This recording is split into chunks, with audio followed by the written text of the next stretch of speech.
Welcome to this week's edition of Black Authors Matter TV, where we interview the latest movers and shakers in the African American literary community. You'll meet some old friends, discover new ones, and stay abreast of the latest book developments around the country and even the world. So sit back and relax for the next 2 hours with Black Authors Matter TV co-hosts Gwen Richardson and Dr. Rhonda Lawson.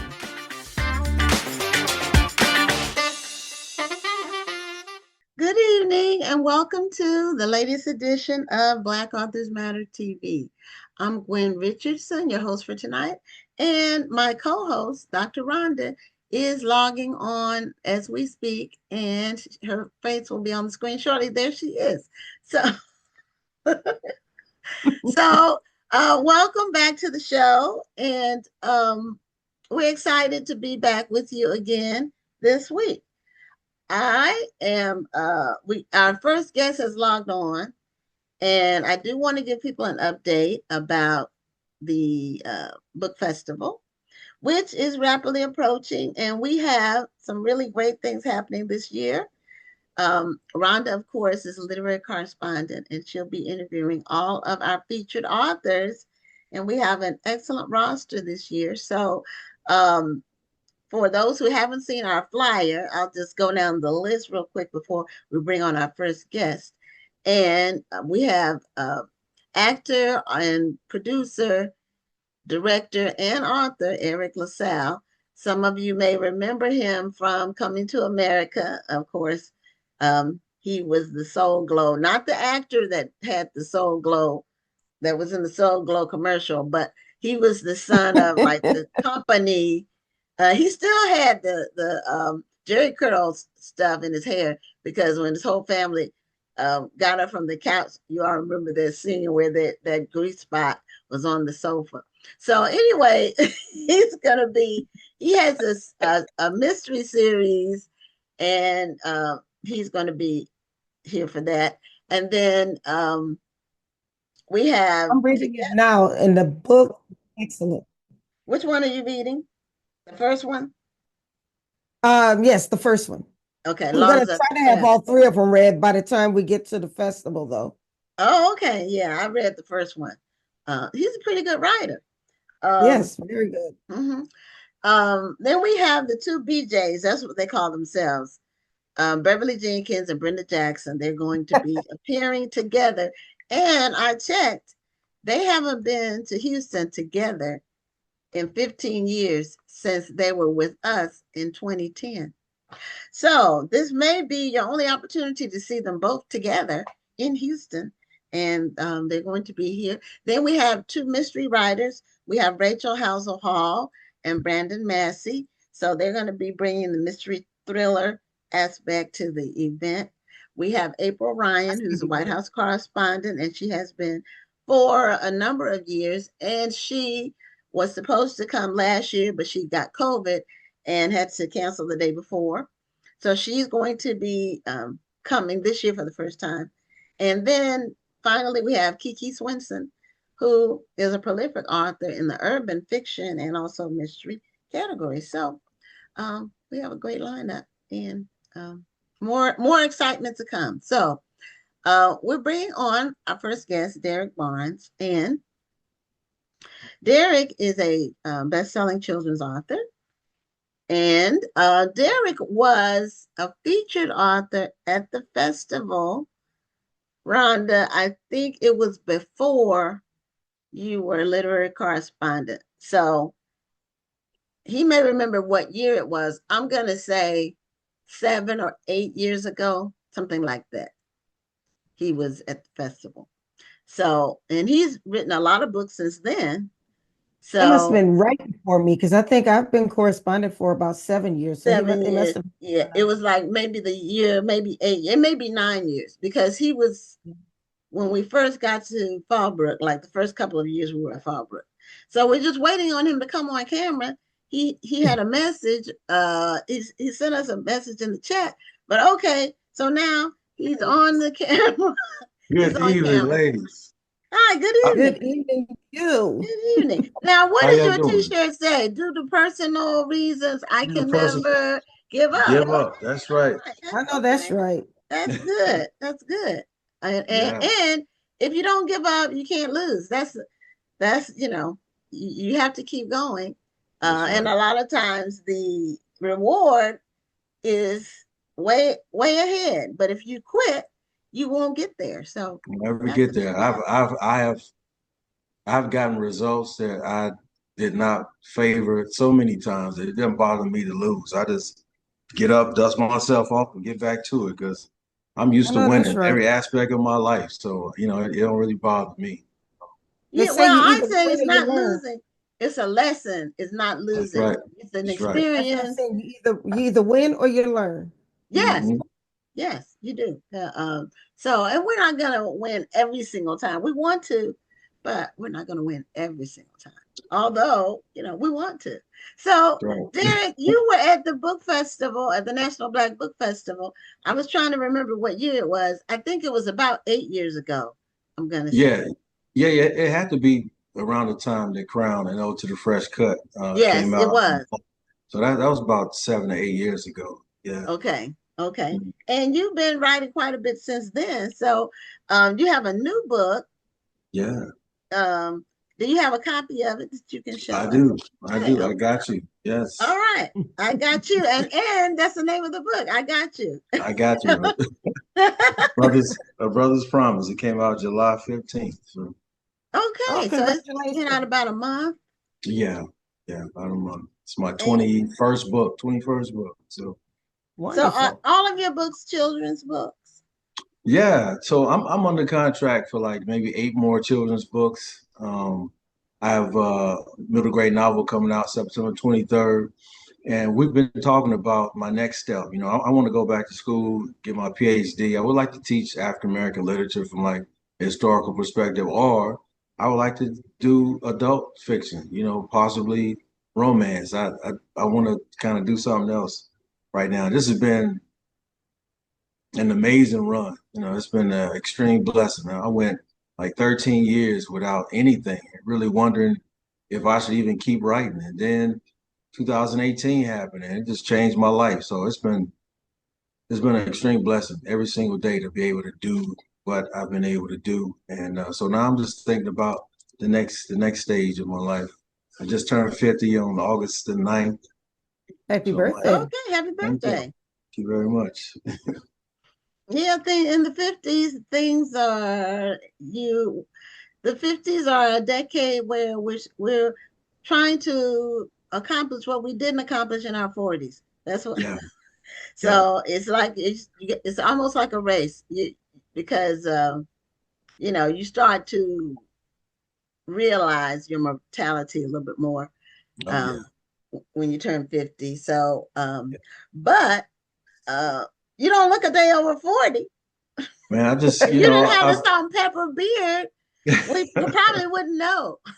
Yeah, I'm not for judging anybody. People can do what they want to do, but it always cracks me up when I see brothers dye their facial hair. I mean, really, you just got to drink water, stop all that drinking and smoking, exercise, watch what you put in your mouth. And as long as my body and skin look healthy, I don't mind the gray, man. That's the most important thing. Just try to live a clean life. Embracing their gray.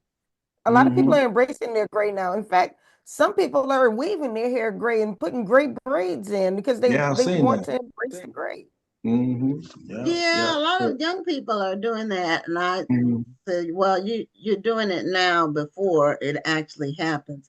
And when it happens, you may not be doing it necessarily. Yeah, but I think those will be the people that'll be dyeing their hair, possibly. Yeah, well, whatever suits you and whatever people do what they feel like they should, or they, our egos kick in and we do what makes us feel good. So, everybody has something different that makes them feel good. If you're healthy, that the main thing is the healthy part, as you said, watching what you put in your mouth, exercising, moving, not just sitting. Even if your job is sitting, you need to be moving. You need to intentionally be moving. So you said 13 years you kind of were in the wilderness. Yeah. And that's what we tell people as authors. A lot of people don't get there. It takes you 10 years to be an overnight success. That's there's a saying about that, and that's true for a lot of people. That's right. So when you were struggling, or when you hadn't been quote discovered, I would say quote discovered, what were you writing about, and what were your goals, and why did you keep going? Why did you keep going? So I always look at my career in sections. That part of my career before Crown, I really was just trying to get on. Really, I have people reach out to me all the time. Quite a few are really serious about writing. They just look at children's books as maybe another hustle or another stream of income, but they're not serious about writing. And I think before Crown, I don't think it was a hustle, or I was thinking of it as another stream of income, but I wasn't looking at myself as a artist or somebody that can be transformative in this industry. And I wasn't thinking a lot about legacy before Crown happened. So, that was a huge shift in my career. Obviously, it was a book that um, blew my career up. But I just really kind of fell into children's publishing. After graduating from Jackson State University, greatest HBCU in the entire universe, in 1999, I landed my first job. Actually, I graduated in May of 99. I got a job in August as the first Black man to write greeting cards for Hallmark cards. And that was like being pretty cool. Yeah, that was like being in graduate school, for me. And I met Gordon C. James, who's actually the illustrator of Crown and I Am Every Good Thing when I was working at Hallmark. And he introduced me to the young lady who's still my literary agent. I've been with her for 21 years now, Regina Brooks of Serendipity Lit. And the first contract, before I met her, I fancied myself a short story writer, a novella artist. But the first contract she came to me with was for 2 early reader books from it was from Scholastic. They had started an African American imprint called Just Us Books, just for us books, not the Hudsons, just us books in New Jersey. But they started an African American imprint. It was a 2-book deal. I did it, and it seems like we started having more children. My wife and I. So I just kind of stayed in it. It was my calling. I didn't know it at the time, but I got up to maybe 8 books. Ruby and the Booger Boys was a chapter book series that came out in 2007. It was, moderately successful. And then 2010, published a middle grade novel called, We Could Be Brothers. But I just wasn't making it. I couldn't consider myself a full-time writer, and I was really struggling and very depressed. Be quite honest with you. And we lived in Kansas City, my hometown at the time. We moved to Charlotte, 2014. Still nothing happened, and moved into this house that we're in now. And this is my office behind me. It was completely bare at the time, and I used to sit on the floor. But between 2010 2016, I wrote like 35 books seemingly that nobody wanted. It was because I was trying to write to the gatekeepers. I was trying to write black versions of books that were already, successful. I wrote this vampire series called Dracula Jones because the Twilight series was very popular. But in this very room, I tell this story all the time. My son Solo, who's 20 now, but I think he was like 11, 10. He had just came in from outside. I was sitting on the floor right against that wall, working on maybe my 34th book that nobody wanted. And he said, "Daddy, you know what you should do? You should write the blackest book ever. They're already not publishing you." And then he just walked out of the room. And I tell you, at least 2 or 3 weeks later, I wrote the manuscript for Crown and Ode to the Fresh Cut because that young brother, he reminded me of who I was actually writing for. And to this day, every time I sit down, I think about that little boy in Brooklyn, or I think about that little girl that lives in, Liberty City, or I think about my end user and how reading books that reflect who they are as human beings can change their lives, can change the way they see themselves, change the way they see themselves in the world. And Solomon making that one statement, reminded me of who I was. And I talk all the time about seeing pictures even of me before Crown happened. I used to show up at all the events looking like a damn substitute teacher with the sweater vest on, the tie. Like, it's like I was a storyteller, but I was like, I got to show up in all these spaces as my authentic Black self and write for these babies so they can see themselves, regardless of what kind of book bans are going on, regardless of who's in office. You're gonna always be able to count on me as long as I'm writing to create books that show our babies brilliance and show how beautiful they are. And a lot of it started in this room behind me with Solomon saying what he said. Crown changed my life. It won almost every major children's book. So um, it's been a blessing. That's why I have it on the wall across from my desk to look at it I every see day it. to I do remind me of remember those We that. see it. valley years. Yeah. Yeah, I Yes, do well, remember that. out of the mouths of babes, that's biblical. Sometimes Hmm. children they don't have a filter, and they can see things through their eyes that we're missing, or they Yeah. can validate things that we're seeing, and we're just thinking, well, maybe I'm off, maybe I'm seeing something that's really not there or something, and then Yeah. they'll say something to validate. That's happened to me with my daughter, so I do understand what you're saying.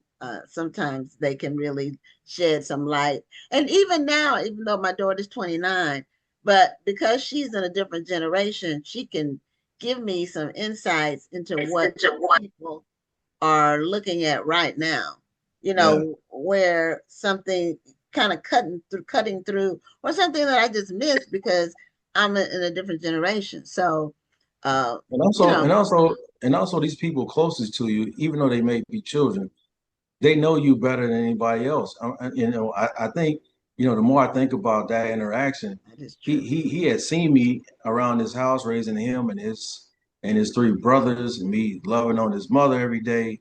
And I talk this pro-black, super black, loving black women, loving black people every day, but my work wasn't a reflection of that. You know what I mean? So he was like, "How come you're not Mhm. writing this way?" You know what I mean? So Right.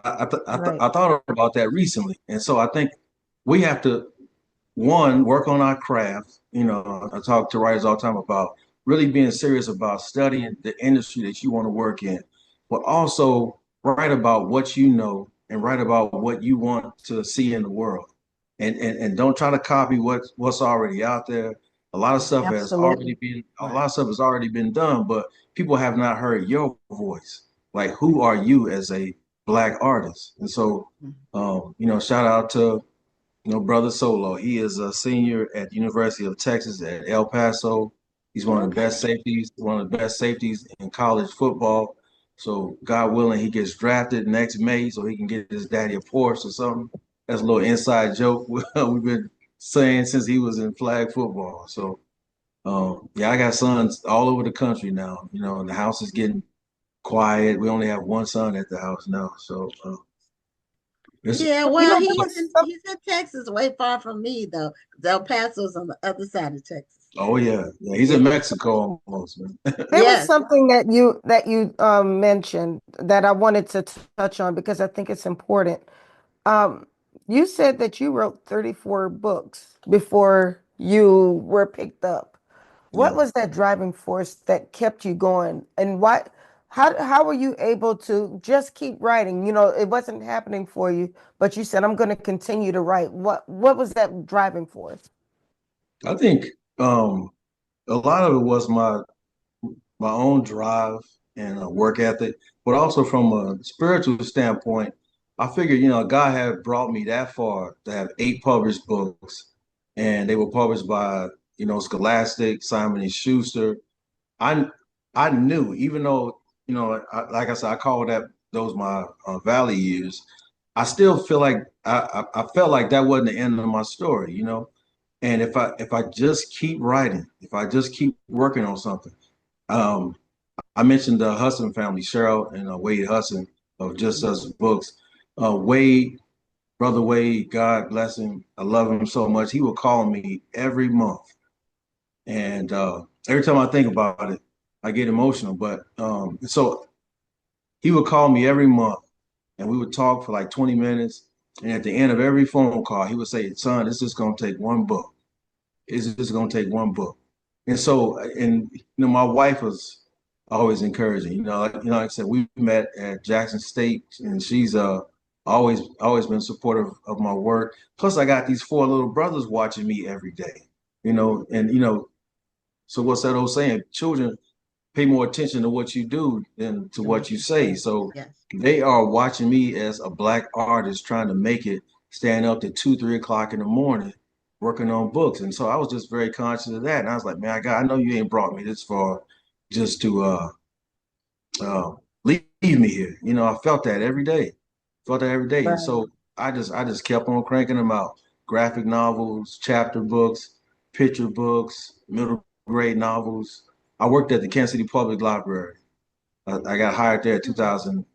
I've had so many jobs, man. If it's legal, and if it's legal, I probably have done it. Mm. But I was working at the Kansas City Public Library during that time, between 2011 2014. I was doing outreach, so I was driving all over the city, reading, doing story time at daycares, elementary school. I did creative writing program at the juvenile detention center in Kansas City, like 3 days a week. And you look back on those periods of time in your life, and I was really struggling. But I look back on, I was like, God was preparing me to get ready Yes. to travel and to speak in front of audiences. And just being a very introverted person, I never dreamt I would grow up to be somebody that travels across the country and speak. But during that time, we would go out and do our thing in the morning, and I was using the Kansas City Public Library's resources to work on my books. I can say that now. They can't find me. But we go out and do story time and do the creative writing exercises. We would be back about 1, and I would be working on the next books, man. Working on, and a couple of those books have ended up being published since Crown. Okay. So never throw away your work. Keep I everything. was about to say, just because it didn't hit doesn't mean that they won't hit later. And you That's already right. have a huge body of work just waiting to be published now. Yep. Yep. I don't Yeah. throw away anything because it can always be changed. The middle grade novel that's coming out, The Incredibly Human Handsome Blaze, that character was a protagonist in a novel that I wrote in 2012, but we couldn't get that book sold. But I liked him so much that I took his character profile and put it in a separate file and kept it until I came up with the right story. And I thought he would be perfect. So I plucked him out of Philadelphia, where that old story was based, and I put him in Great Mountain, Mississippi, which is a fictional town that the book is based in. So I don't throw away anything, including characters. Okay. Well, tell us about your new book in the few minutes we Yes, have left. I And got you. you do a lot on brothers, uh, Hmm. biological brothers, Yes. and their relationships. And you Hmm. mentioned in your information you sent that you had a great relationship with your brothers. So Yeah. Yeah. um, that's a great thing, and you probably have a wealth of information to draw from just Yeah. growing up. And then you have four sons, you said. Hmm. Yeah. You don't have any daughters? No, I don't have any daughters. I Is- tell people I just make Zulu warriors, man. That's it. That's it. So Ezra's my eldest boy. He's 24. He's in graduate school at Howard. Okay. Solo is Okay. 20. He's the football player at UTEP. Silas, the boy that's on the cover of Crown, is 18, and he's a sophomore now at Xavier University in New Orleans. And then Okay. our baby boy, who is he inspired the King of Kindergarten, which was my first New York Times bestseller. He just turned 14. He'll be starting his freshman year in high school this year. So Okay, great. And yeah, Rhonda's from New Orleans, so okay. when Yeah, I live down there. We Yeah, lived I'm down there from for New like 3 years. Orleans and I live in DC, so I have two of Mhm. your sons covered. All right. I love Yeah, that. Aunties. Yeah, yeah. auntie love, man. We need it. Exactly, exactly. You let them Yeah, know if they need anything. They need to get away from the city. We know where no to doubt. go. All right. I'm gonna hold you to that. Yeah, but so I was raised in a single parent household. My mother was just a little country girl from Clarksdale, Mississippi. Raised me and my brother Anthony, who's 7 years older than I am, and he was just a perfect big brother for that environment. We grew up in the hood, little 2 bedroom house, and he was just such a great example. He was the first superstar that I met. He's the kind of person even now that people look forward to showing up. When there's a function, when he shows up, the party starts, and we're like polar opposites. I'm jeans and boots, and he's nice suits and cigars. He's a regional manager for a wine company. We are just polar opposites, but he was always, so protective of me and my talents. And he always took me places with him, which was an extreme honor. Whenever your big sibling takes you somewhere, be around their friends, and he still has that energy. And I want to dedicate a book to him, but the catalyst for writing um, I Got You happened when Ezra went off to college. At my eldest boy, he went to uh, North Carolina A&T, graduated from A&T Okay, last year. that's cool. And yeah, we are HBCU family, man. And Yeah, my so daughter went to North Carolina she Central. went oh, So okay, yeah. My daughter went to Clark Atlanta. Yeah, HBCUs, baby, yeah. rule the world. So when we took Ezra to school, it's so strange that all my boys have different, relationships, with each other. But the 2 eldest boys, I always said that they were best friends, without actually naming it. The whole time, Solo that's my second eldest boy. He was just so down. And when we finally drove back to Charlotte from Greensboro, he stayed in the park. He stayed in the car with my wife for like 20 minutes crying, man. I had never seen him break down like that. And Oh, I mean, if y'all have multiple children, whenever one person leaves the house, it changes the whole, dynamic and Dynamic. energy of the house. Yeah. It And does. so that was the catalyst. I pulled out a lot of different pictures of Ezra and Solomon. I remember when Solomon was born, Ezra was just so excited. We lived in Kenner. He was so excited to go to the hospital and finally meet Solomon, and just how important that relationship is, just that sibling, connection, whether it's your big sister or your big brother or it's the cousin that you call a big sister or brother. Like nobody shares those experience, that you all have. I mean, y'all have a common bond. So, my brother showed me the ropes about everything. He introduced hip hop music to me, uh, showed me how to talk to girls. He was just my world, and then I saw that within my own household, just relationships that these guys have. And I want to write a book about how important it is that men show appreciation and love for other men in their lives, especially their family members. I hadn't seen a book like that. You know what I mean? So I think it's important that we show our sons how important it is to verbally express how you feel about your father, about your brother, about your uncles. It's so important that we have that kind of dialogue, as men amongst each other. Mhm. Well, I agree with you. I think it's, yeah, I think it's needed. beautiful, and it's something that's Mhm. absolutely very much needed. Mhm. Um, one thing that I'm glad to see more of is people concentrating on men's mental health and men's well-being, and as you say, Black boy joy. It's okay for a man to be happy. Yeah, Mhm. yeah. Yeah.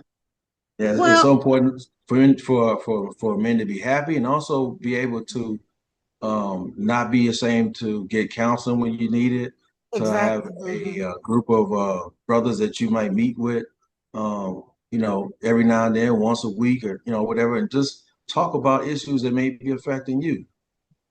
So, yeah, I have a group of friends from a college that I consider brothers. I talk to them every week. We don't live in the same city, but I can talk to them about anything. I can call my brother Anthony, talk to him about anything. So, um, Well, yeah, I just try I to wish we model that behavior.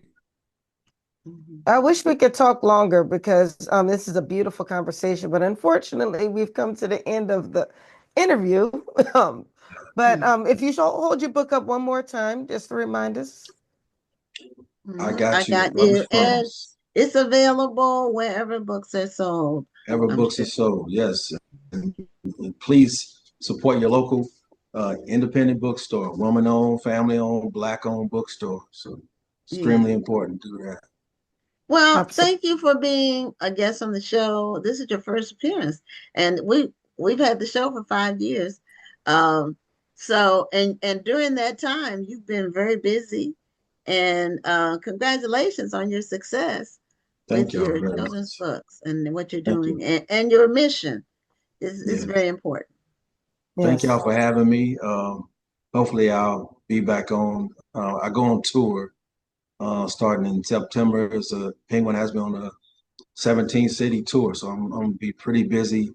And also, like I said, it's Solomon's senior football season, so I'm gonna be busy. But I would love to come back on the show and talk about Hanson Blaze, if possible. So Okay, well, I'm sure. Is it with Random House? It's with Penguin Random. yes, Okay, okay. So I'll be in touch with your publicist there, okay, and we'll work on getting you scheduled for. It'll be 6 months. We normally like to have at least 6 months between interviews. So, okay. um, but congratulations! It's Thank you very exciting. much. We were there Thank in you. the beginning when you Yes, came yes, to y'all the were. festival. So we're happy to be a part of your journey. So Thank you. Thank y'all for having me. I appreciate it. Thank you for you're being welcome. here. God bless you, and keep doing what you're doing. Thank you. Thank you, sister. Bye Okay. bye. Bye bye. Have a good evening. Bye-bye. You too. Okay, so we're now bringing on our next guest, and uh, Rhonda, I believe you met this young lady. Yes, Um, I did. She has she a was on beautiful story. your Monday night show that you Right. do, and her name is Monique Clesca, and her book isn't out yet, but it will be coming out soon, and it's a memoir about her girlhood in Haiti, and the name of it is Silence and Resistance. So, Monique, welcome to Black Authors Matter TV. Thank you so, so, so very, very much. Thank you. And that little girl was me. So, your book comes out next month, Yes. and you're promoting it in advance so we can make people aware of it so they can pre-order or pick it up as soon as it comes out. And is this your first book, your memoir? Is it your first book? No, it is not. And I want to really take the opportunity to say hello to Dr. Wanda, who I see online also. Thank you very much. No, it is in fact my third book. However, it is my first book in English. I've Oh, published a novel in French, and I published a book of essays also in French. And so this is my first book in English. Yeah, thank you. okay. So is French the primary language of Haiti? I would say French and Creole. Okay. eh, Both of them, there is quite a lot of history around that because French was the primary language, not primary, was the official language for numerous years. And now that has been rectified since the democratic movement in 1987. And so now French and Creole are the main languages, but I would say Creole is the primary language. It is more the speaking language, and it is also the written language of most Haitians. So the majority does not speak French. Now, when you were writing the book, in English? Is it a translation or was it originally written English? Written in English?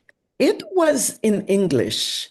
And Okay. the reason I did this was because at the time I was living in New York.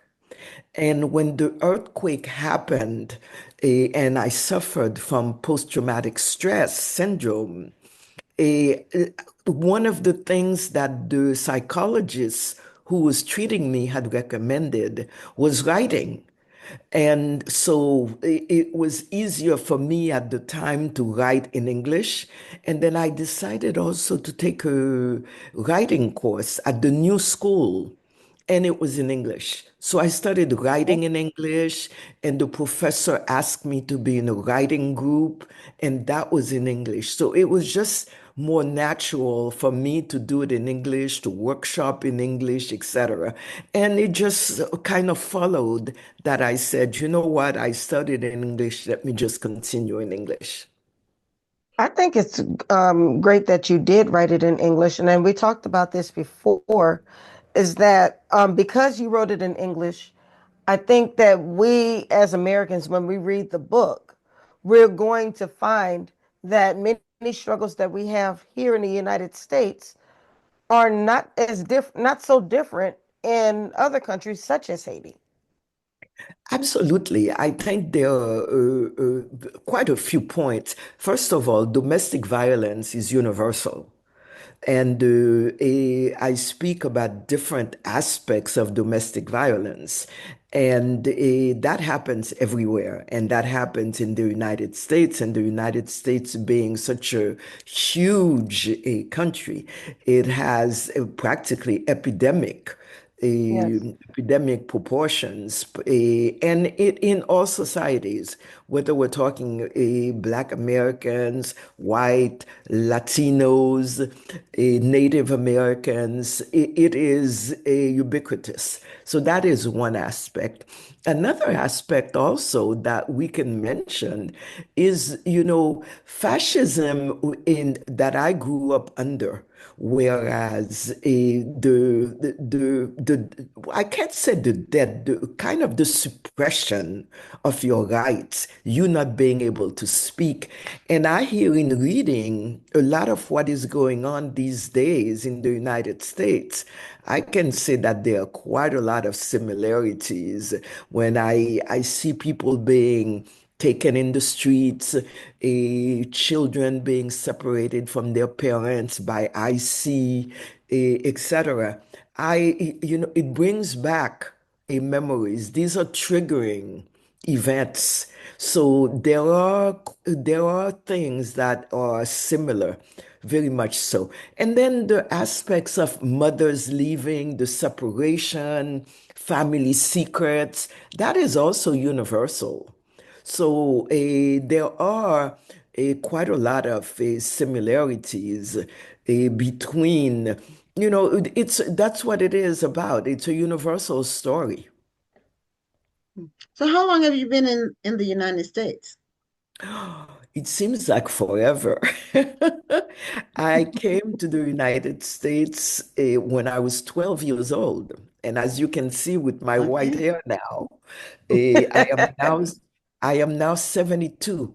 So it's Oh, been 60 years that I have been mostly in the United States, some of it in Haiti, a lot of it in Africa, throughout Africa, but the base has really been in the United States. I went to the university, Howard University okay. in Washington, D.C. Hmm. Then I Mhm. went to Northwestern University in near Chicago. Hmm. And so I know the United States fairly well. So yeah, it's been 60 years that I've had a kind of love and sometimes, depending on who is president, hate relationship with the Yes. United States. But Washington, D.C. was my base. That's when I entered the United States. I went to what we used to call at the time Chocolate City. Hmm. Yes. Yeah. Yeah. Well, both Rhonda and I have some I went to Georgetown, so I lived there for 6 years. I went to school for 4 and was there for 2 more after.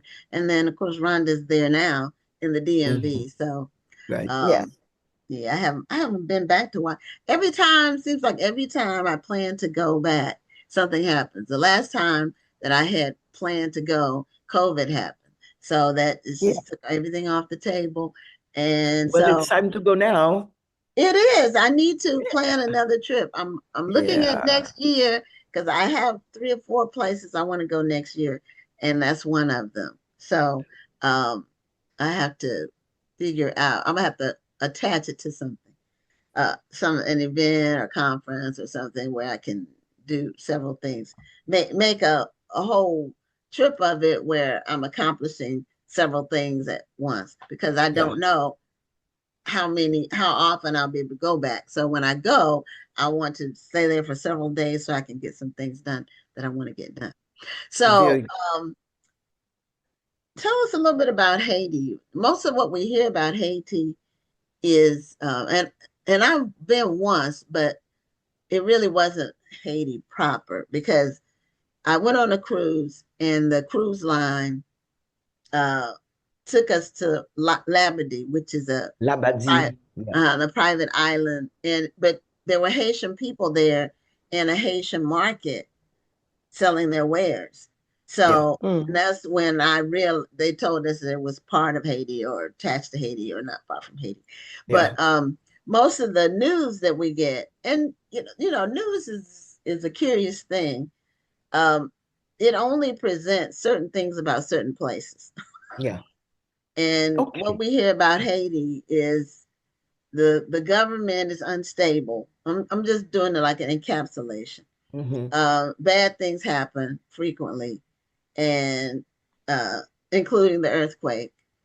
And normally, if there's a coup, I'm just giving you the encapsulation that the Right. mainstream media gives people. Right. Yeah. There's a coup and the government is overturned, and another group comes in and takes over. Normally, it's violent, and then they're there for a while, and then there's another coup. So that's what we see. That's what they tell us. So Yeah. tell us about Haiti as a native person from Haiti. Give Okay. us some. Now, I believe there are several Haitis. The Okay. Haiti you went to is the northern coast, where there is a special area. It is not separate and it really is not an island, but it is the northern coast of Labadie of Cape Haitian, which is the former colonial capital. Now, the other Haiti that you talked about is also a Haiti that exists because we have had quite a few unstable governments and sometimes coups d'etats. And Haiti, as an island, is very prone to natural disasters. There are Mm, several yeah. what you call techno a, earthquake zones throughout Haiti, whether it's in the north or in the south of Haiti. So that is also a Haiti with natural disasters as well as human-made disasters like the coup d'etats and the current crisis that we're going to. But there is Mm, also the Haiti that is the more solid Haiti, the more resistant type of Haiti, which is the Haiti where you had a people who really fought off a colonial regime, a Haiti with people who are deeply entrenched in their culture, a Haiti where you have writers, particularly French speaking writers, who've won prizes throughout the world. A Haiti where there is a vibrant musical a scene also, a Haiti that built its own religion from Africa that remained the voodoo religion, which is also extremely spiritual. So you have a Haiti that is extremely potent in terms of its agricultural products. Haiti has a chocolate. And recently I was in the market and I was able to buy chocolate from Haiti.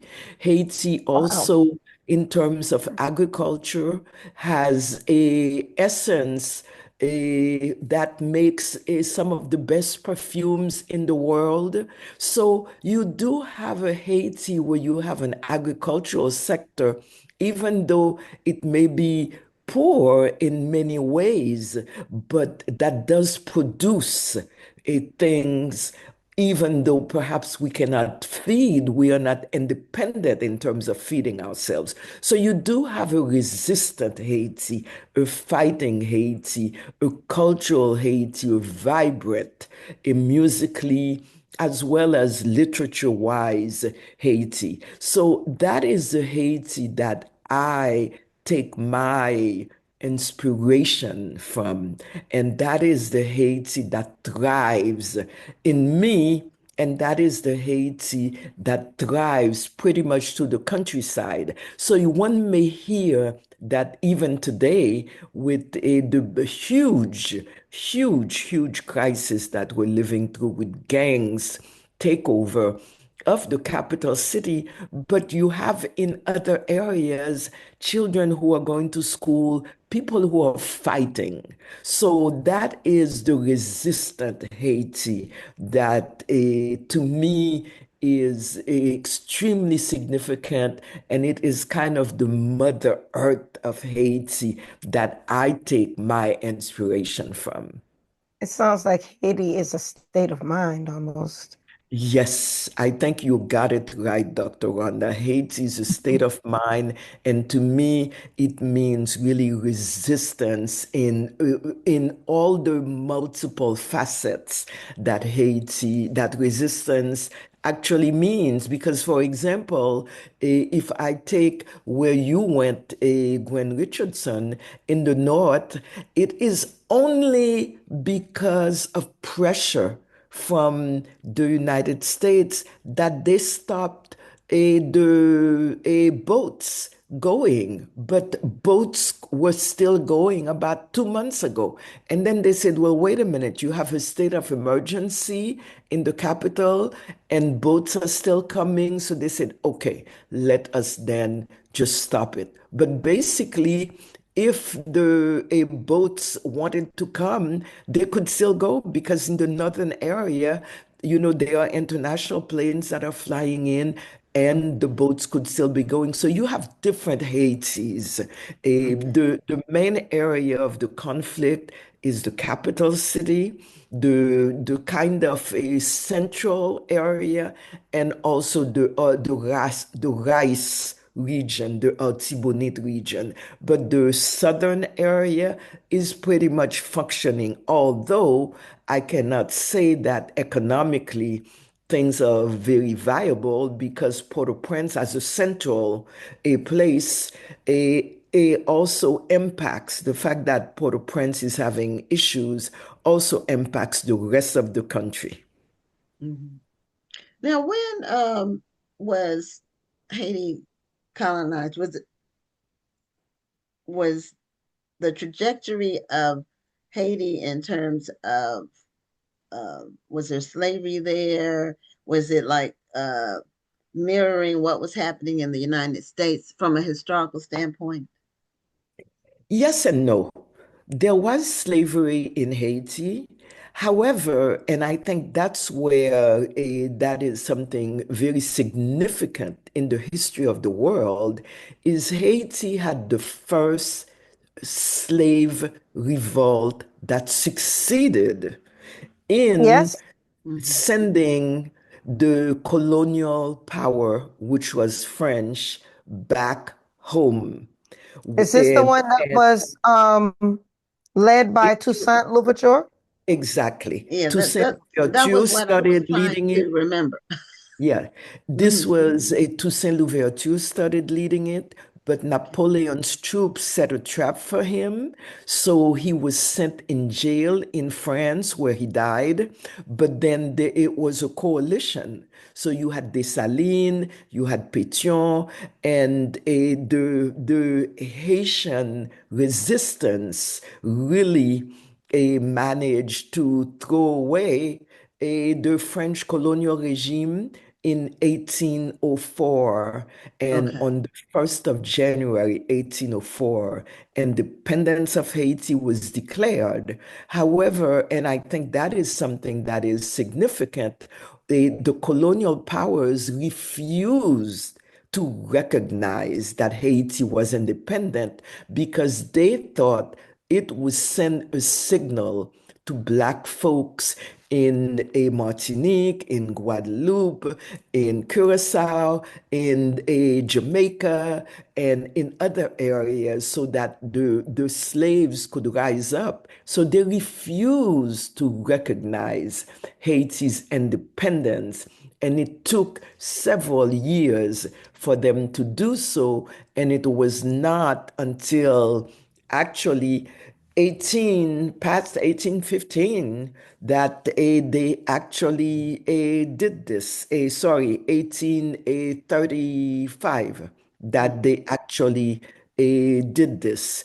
And so there is a big restoration movement in Haiti, whereas the French ask us to pay back the fact that the white folks, the colonial people, actually lost their land.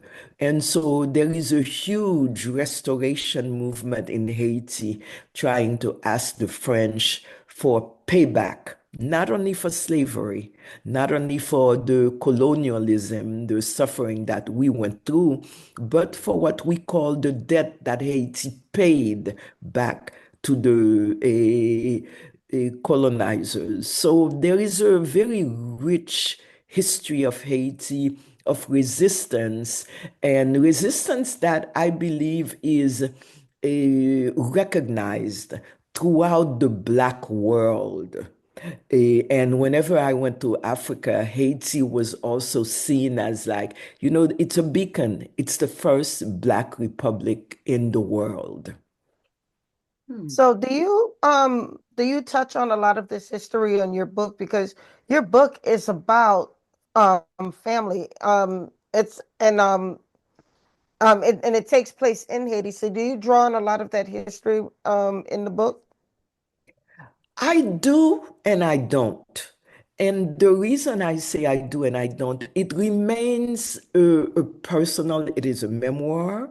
It remains a personal, a family, universal history. Mhm. However, to set the tone in terms of what was happening, it was important to have to talk about that history. And my mother in particular was one who, wherever we were sitting in the car or waiting somewhere, my mother was a teacher, but whenever we sat somewhere or whenever we're passing a street, she would always say, well, this is the history. And she would tell us about this hero, a or this heroine or something like this. And it was important, at least in what I was living, because there was a fascist regime that was going on in Haiti at the time. Mhm. A lot of killing, people disappearing, and it was important to show that. And it influenced us. It influenced the way we live. You couldn't speak very loudly. Whenever people, outsiders came, you had to shut up because you thought maybe there were a spy who would tell somebody that, this family is talking bad about the regime. So perhaps less about the history, but about the politics of what was going on and the different regime and how it affected my family and the fear that we had. Sometimes we had to hide under the bed because there was shooting going on. So I do talk about that overall political climate that we lived under and the fear and the trauma that we lived with. And if I may tell a story, last week I found a woman who was my neighbor when I was little, and her Wow. father had disappeared.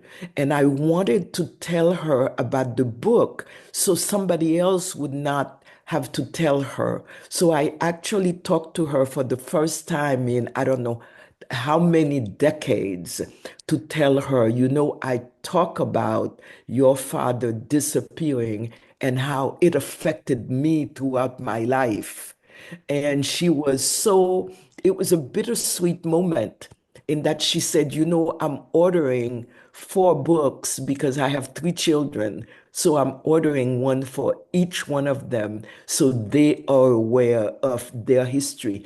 And I got the impression that somehow this was a conversation that she had never had with her children. Maybe I'm Mm. wrong, but the way she said it, it's important for them to know that history. I got the impression that maybe that's going to start a huge family conversation about Yeah. the grandfather and the father who disappeared and that nobody talked about for so many years.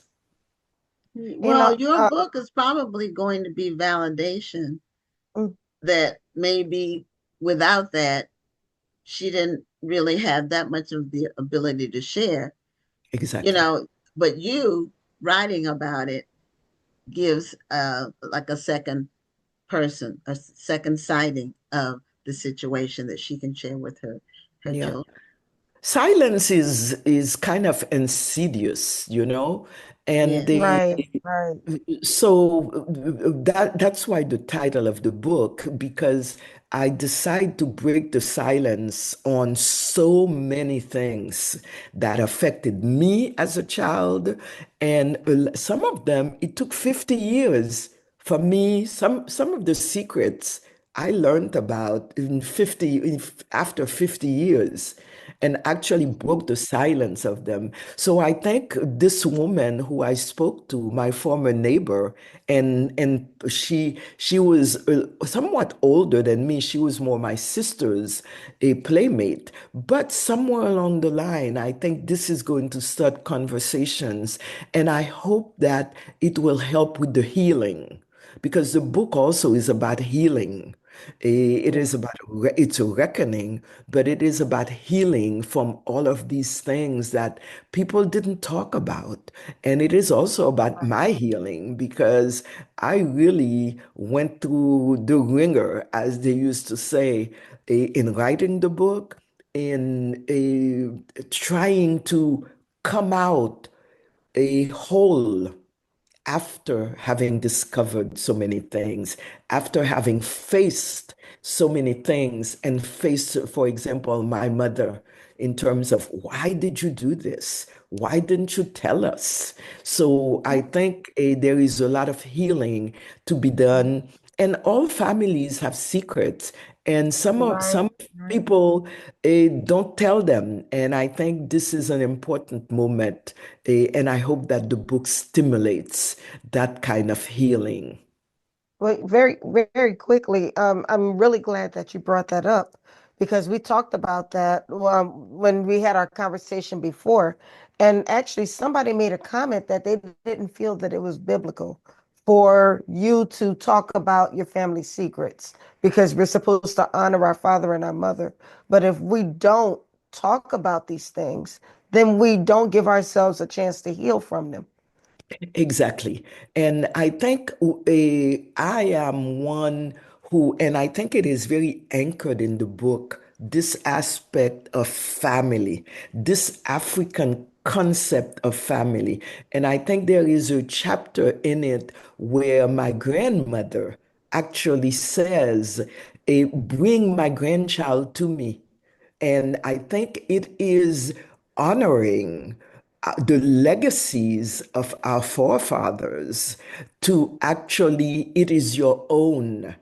And you cannot reject your own, and you cannot not know what is your own family. And it is important to build bridges. And so it is very much in the tradition of honoring mothers and fathers and seeking truth and seeking grace. And I think it is important also, it is not done in a bad, mean, derogatory way. It is done in a way of seeking the truth to heal and Yes. seeking the truth so you can have some grace to continue on with your life. Right. Yeah, Well, on the that difference. note, we do have to, yeah, we do have to end because we've reached the end of the segment. I think that's what you were about to say, Gwen. Well, I was going to also say that there's a difference between something done maliciously and Right. something that's Exactly. done to try to Respectful. help and Yeah. heal Exactly. and still respect. So, your book is called Silence and Resistance, a memoir of a girlhood in Haiti, and it will be Yes. out in a month in September on September 16th. So, you all go online and pre-order your copy, and Please. it's by Monique Clesca. Thank you Thank you. so much, Gwen, and thank you so much, Dr. Wanda. Thank you. Thank you. You very, Thank very you. It was a interesting. We pleasure. got to learn a lot about Haiti and the history of the country. Thank you so very much. Okay. Thank you. Have a Have a great wonderful night. evening. God bless you. Bye-bye. Thank you. Thank you. Okay. Well, we're moving right along, and our next guest is with She Publishing, as you all know. She Publishing LLC is a friend of the show, and Shanitha Burton, who is the CEO brainchild behind She Publishing, will provide authors from She Publishing from time to time. And tonight we have Darion Knight. He has a book called Did I Make You Proud? But he also has an interesting family history or dynamic with gymnastics. So I thought that was amazing hearing about that as well. So, Darion, welcome to Black Authors Matter TV. Thank you for having me. How are you guys doing? We're Doing, wonderful. doing Thank you for being here great. tonight. Doing I'm great. a little tired. I've been at work all day, so Oh, got the me same too, story child. everybody got. Yeah, well, yeah, it is the end of the day. It's the end of the workday thing for all of us. So we, after the show, I generally don't do anything. Like that's it. Like I'm spent and I'm relaxing at the end. And Rhonda is an hour ahead, so she's probably sleeping. Oh yeah, she's Close to tired me. right now. Yeah, she's I stay up late anyway, but on show nights, I normally will fall asleep earlier because it might seem like sitting and talking to people Right, is not necessarily that require a lot of energy, but it really requires a lot of right. You spiritual, got to lead the mental. conversations and Yeah, all of you have that. to be engaged with people. You have to really listen to what their story is. And everybody Mm. has a unique story. So that's what we found with this show. And so, Rhonda, And I speaking of did want to unique tell you. stories, Well, I what? wanted to tell you, I was doing my count today, and we're up to 778 um, guests that we've had on the show. So we've been tracking when we're going to cross the 800 mark, and it's going to be probably the end of September or the 1st of October where we have. Oh, I wish I could have been number 800. Well, yeah, and we celebrate when we get to the 100 of whatever 700 or every 100 we do celebrate the guest that's reached that number. So I'm not sure exactly because it's not interviews, it's guests.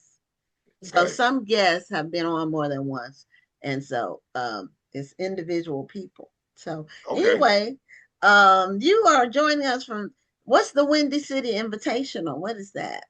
So Windy City Invitational is my gymnastics competition. I host well, not just me, my wife and I, we host a gymnastics competition at Navy Pier in Chicago. So Okay. it's one of the largest gymnastics competitions in the country. One, Wow. it's not the largest yet, but it's one of the Is one of the largest. largest. And how long have you been doing this? So we bought the gym in 2018, but I've been involved with gymnastics since I was 3 years old. Oh, okay. So you were a gymnast yourself? I was. And Yeah, I can. what was your big thing, your specialty, your So best? actually, I was an all arounder. So like, Okay. I did all 6 events. So the men have 6 events: floor, pommel horse, rings, vault, parallel bars, and high bar. So I was kind of balanced in all of them. So yeah, like my scores counted for everything. So Oh, okay. I watched the Olympics, and gymnastics and track and field and swimming. Those are the ones I okay, really watch, like the whole thing. So I really watch the women more than the men. yeah, that's But how it usually is. oh, okay, is They don't show the guy. They don't show us enough love. The guys, they need to show us a little bit more love. Well, what got you interested in gymnastics? I know you said you've been doing it since you were 3, so you kind of grew up with it. Yeah, so it's actually it's my mother. Like she says I was flipping off of the couches and all that kind of stuff. So before I got hurt, she wanted me to do something, you know. So yeah, she found a gym. It was on the south side of Chicago, and the lady who ran the gym was Lynn Allen. She actually still coaches to this day. Okay. wow, things manifest, talents manifest in children pretty early. I tried doing a flip on the bed. This is just an anecdote. I tried to do a flip on the bed when I think I was 8 or 9. So To we tell flip, all of our students, because I also own a gymnastics facility in Batavia. We tell all our gymnasts, don't do gymnastics at home. I tell my yeah, daughter that too, and she doesn't want to listen. But you know, yeah, it didn't end well because I flipped on the floor, but I bit my tongue. And What? I have That a is crazy. separation of my tongue right now because of because of that. that. So Because of any of that. my students that may happen to Listen, be watching this is listen. why I say don't do gymnastics at home. Yeah, I was screaming, and my mom had to stop the bleeding. She used ice. We probably should have gone to the ER or whatever, but back then you did, unless you had a broken bone, you took care of Yeah, stuff at home. you handle that right at That's home. Yeah. that's yeah. I Probably mean, tried to do your own surgery too. yeah. Well, not quite that, but the bleeding finally stopped. But I couldn't really eat like for a week. It was really so I never tried it again. Well, it's so cool that we're talking about gymnasts. I was in Philadelphia, not this past weekend, but the weekend prior, and I met this lady who is pretty. I don't know if you can see it with the background on and everything, but I don't. No. Oh shoot, Okay, You well, missed, you messed lost it it. up. yeah, I messed it up. I'm gonna try to come back to it. trying to But bring anyway, it back. she was a history maker herself, and she was like she's from here in Baltimore, from Baltimore, Okay. but she's like she was like the first black gymnast at I think in Iowa, something like that. It was Okay. yeah. Let me see if I don't know if you can see that. Okay, yeah. Yeah, I can You see see it it. now? We can see it Yeah. there. So Okay. yeah, I wanna talk with her. Her name right now escapes me, but she was a pretty, if I said her name, you would probably know it. And Especially back in the day, it wasn't a lot of It us. So yes, wasn't no, that's what I was about to say. no. There weren't a lot of black gymnasts back in the day, so I'm quite sure if I could find her name, and I told you you would know it. But I just think it's really cool when we meet these trailblazing people in sports that don't really see a lot of us in them. yeah, Right. this is definitely one of those. Like now, we're getting a lot more exposure because of Simone and Danielle Right. Wittenberg, John Orozco. Some of those guys Mhm. brought a Yeah, lot of before attention to it. But before that, before Simone, it was Gabby. right, And before right, Gabby, it was the young lady who's Dominique from Dawes. Houston. Yeah, Dominique Dawes. And she's from Houston. So is uh Simone. yeah, Simone's Simone is from yeah, Spring. She's from Spring, which is like a suburb of Houston. So they had a big gym here because the other girls from here, she's not black, but she was like Redden. Wasn't her name Redden? Mary Lou. Yeah, I think she's from here. We have Okay, a big gymnastics like complex. Yeah, in That's Texas, yeah, that's Region 3. So Region 3 a is lot of people. definitely it's a lot. I Mhm. think they actually split their seasons in half too. Like they do two state championships, if I'm not mistaken.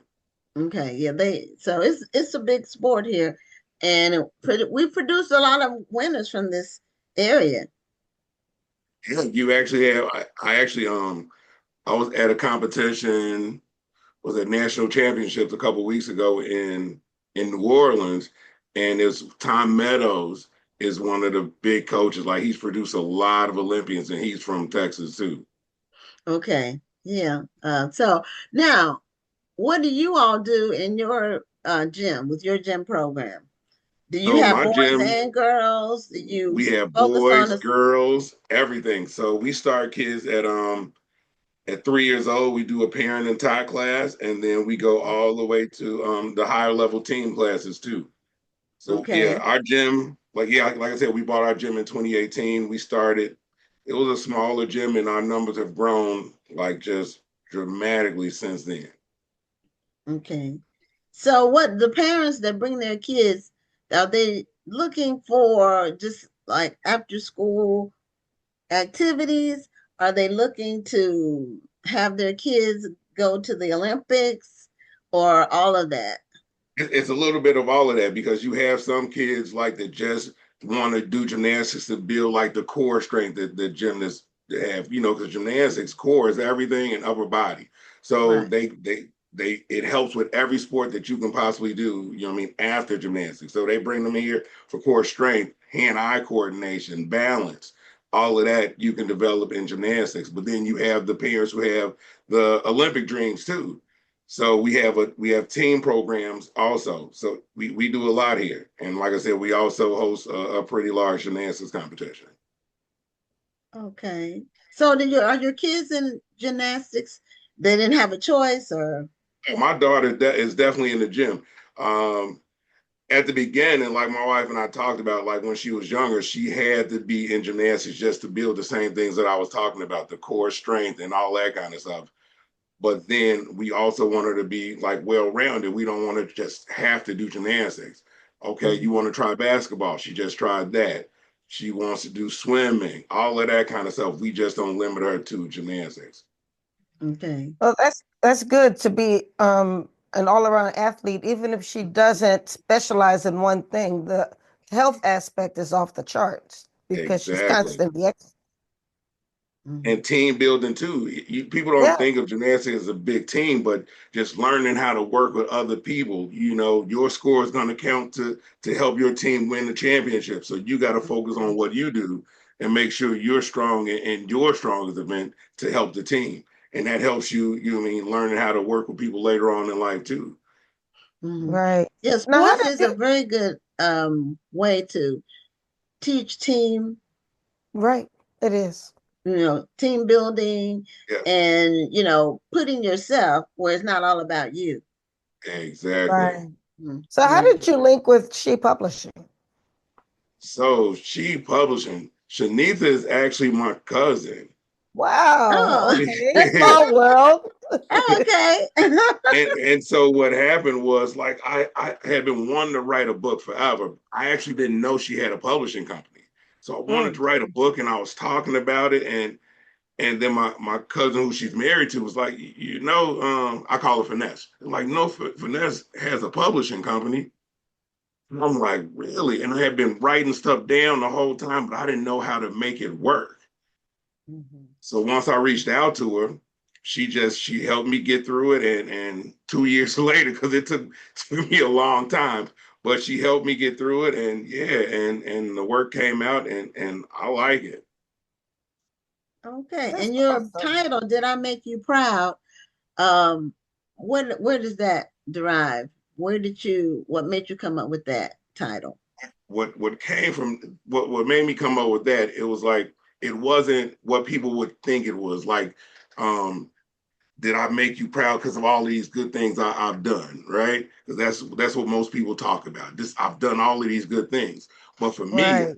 I haven't always done the best things, right? So it was me like doubting myself a little bit, like, man, because I've done all of these other things, right? Well, the things that I've done now, you mean like outweigh the bad, right? So it's like, let me tell the story of what I did and how I came up. So then maybe other people see this and realize just because I started off in one spot doesn't mean I can't grow to be something else. Amen. Absolutely. True. And most people, they don't want to be defined by their mistakes or their failures. They rather learn from them. And some people try to hold you back because of things that you've done in the past or Right. mistakes that you made. But you have to be focused and directed on where you want to go and what your plan is. And you have to have an attitude that nothing is going to stop you from reaching those goals. Like for me, like growing up in inner city Chicago in the 90s, it was tough. Like you being in the neighborhood, like you didn't have to be a gang member, but because of the neighborhoods you came from, you were always affiliated. So especially being a guy, it was tough being around because you had to be tough enough to survive. But I did gymnastics too, so I also had to live in that world, which also wasn't. It wasn't a lot of people that looked like me, so it was hard balancing both of those lives, So it was tough, but we're here. Did gymnastics help you with how can I say, fighting, like defensive, being able to defend yourself? Not necessarily. What it did do, it made me really strong. Right? Or were you able to run fast? Sometimes running fast can be an answer. it could help, but He wasn't running. that's He wasn't doing that. I couldn't do too much running. That's my family didn't work like that. Okay, My mom, I think that might be more for girls, but running. I normally what would happen for me? I was always a small person. I'm still a small person. When people meet me, in fact, both Ron and I are short. She's taller than me, but when we go out and meet people, they say, "Wow, I didn't know you all were so short." They always say that. But I was always a small person, so sometimes people would bully me, but there was always a big person that would come to my defense. So I never had to fight. Yeah, I had to do a little fighting. It's just because people test you because I did gymnastics, right? Right. And gymnastics doesn't have the most masculine, reputation. So it's like people wanted to see like who I was and what I was about. And you showed them who you were. Mm-hmm. I may have. Yeah, you can kick. You could kick. That's part of gymnastics, being able to kick or flip. I watch what they do. It's really amazing what people can do with their bodies if they train their bodies to be flexible. Well, do you have a copy of your book with you? Right here. Okay, now when I first saw the cover, before I read that you were in gymnastics, I thought it was military. Did you? Yeah, it does kind of remind you of the flag a little bit, but that's an Olympic gold medal. It's the medal, right? And so if you look at the book, so that's kind of what I had to add gymnastics in there front and center because gymnastics has been front and center of everything I've done. Like I've never had another job. I've always taught gymnastics, coached gymnastics, owned gymnastics business. So I've never did anything else. But if you look at the cover, it like has me, it on the bottom picture has me smiling, which I never do until like recently. And then see you on the cover. Let me see. Yeah, so in the back. Oh, it's like in the background. Okay. Yeah. Okay. And that it was meant to be that way because we wanted to make sure, like, even the picture of me doing gymnastics is hidden even more because sometimes I hid what I did when I was younger, right? For the obvious reasons, like gymnastics wasn't a tough sport, and I was in the city, right? So that was hidden. But then like now with the medal being front and center, it kind of showcases now, okay, now I'm really proud of what I did. That's all I talk about now, because every business that I have pretty much deals with gymnastics, right? So except for one, the real estate business doesn't deal with gymnastics, but gymnastics allows me to pay for it. Yeah. When you took gymnastics growing up, did you take it at school, or did you have to go to a training center? So initially, I started at a little small facility in Chicago, and then I had to, once I outgrew that place talent wise, like pretty fast. So then the next gym my mom found for me was Beverly Gymnastics Center. I was there for like 2 years, outgrew that one, and then the other gym was in Glenwood, so about 45 minutes to an hour away from my house. So I did that like 5, 6 days a week. Wow, that's a lot. That is. How did you get back and forth? So my mom would have like uncles, cousins, my dad sometimes, like we enlisted a lot of people to make sure I made it to practice, because she was working and everybody was working. So they had to make it work. That's great that you had that kind of support. I agree. For what you wanted to do. And it's something non-traditional. Right. You normally for Black kids it's football or basketball. Now people are playing soccer, baseball a little bit too. Because of little leagues. My brothers were in little league. Even if they couldn't play that well, it's just an activity, that they were able to do. Like I don't actually know how my parents afforded it, because gymnastics is like pretty expensive. So they had to sacrifice a lot because I traveled, because I was the level I traveled a lot too. So and back then, before all of this other stuff happened with gymnastics, like my coach would come pick me up from school. We would get on the plane and we would go, because I did a lot of competitions out of the state. Oh wow. That's amazing.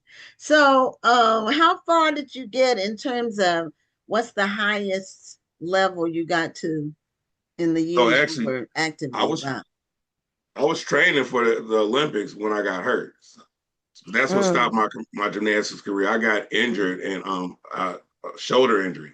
I had a pretty bad shoulder injury, but I trained at the Olympic Training Center for 2 years as part of the junior national developmental team. Yeah, and the Olympic Training Center is in Colorado Springs, so I have to go there, do training camps and all that kind of stuff, and then I would train in my gym to try to prepare for, because I was going to go 96. A lot of people I know, they were in the 96 Olympics. Oh, okay. Who was what females? Because I don't watch the men as much. I can't call the men's names. The females, 96 female. Who was popular then? Do you remember? Not right offhand. Like I was with the guys, so you was Lane Wilson, John Roethlisberger, all those guys. Okay. And where were the 96? Was that in Atlanta? I was in Atlanta. Okay. Yeah, I was in Atlanta. And I actually didn't watch it.